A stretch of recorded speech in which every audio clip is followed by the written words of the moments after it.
Former Prime Minister John Patrick Amama Mbabazi will remain in the news for the next few days or even months. On Friday, President Yoweri Museveni wrote to the Speaker of Parliament, Rebecca Kadaga, announcing Mbabazi's sacking and that he would vacate office with immediate effect. Mbabazi, who remains Secretary General of the ruling NRM party, had been President Museveni's confidant for about 40 years. He has handled sensitive government work in security and intelligence for over 25 years. But when signs emerged that he was eyeing the presidency, his relationship with his boss deteriorated fast. Since he now holds no formal government position but is largely a lame duck NRM Secretary General, should Mbabazi now look towards the opposition? Head of Governance and Advocacy at Center for Constitutional Governance, Mr. Maverick, argues that the opposition should not jubilate over the Mbabazi-Museveni fallout. He urges them to consolidate their support and win over more people unhappy with the status quo. You must show them that whereas that house is leaking, there is one that we are properly roofing on the side. So if you can avoid the leaking in that house, then there is a proper roof this side. So the opposition needs to do nothing but prepare their house, prepare their ground, and grab this opportunity.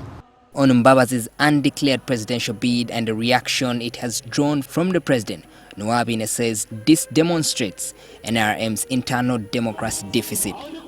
But he doubts Mbabazi can jump into the opposition since he vehemently promoted policies and laws that suppressed the opposition over the years. You must have had a few comments, including the Secretary General of FDC. I think I had her on one of the radio stations on Saturday, and she said we'll first check to see what he has in his bag before we wholly embrace him. Some opposition MPs welcomed Mbabazi to their ranks, while others sympathized with him for the sacking, yet he was a senior party member.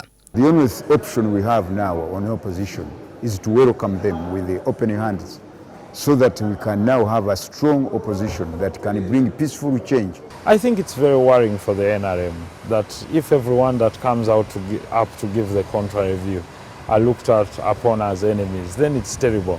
Even if it would be my party, sacking my Secretary General in such a manner, it wouldn't do very good for us. Former FDC president and three-time presidential contender Dr. Kinkizi argues that for all intents and purposes, Mbabazi is now in the opposition.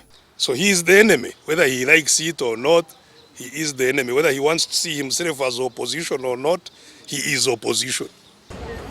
Mbabazi's next move remains unclear. He has kept away from the media since the sack on Friday morning, only issuing a statement congratulating his successor, Health Minister Dr. Uganda, and pledging to serve the country again in other capacities. Maurice Ochol, NTV.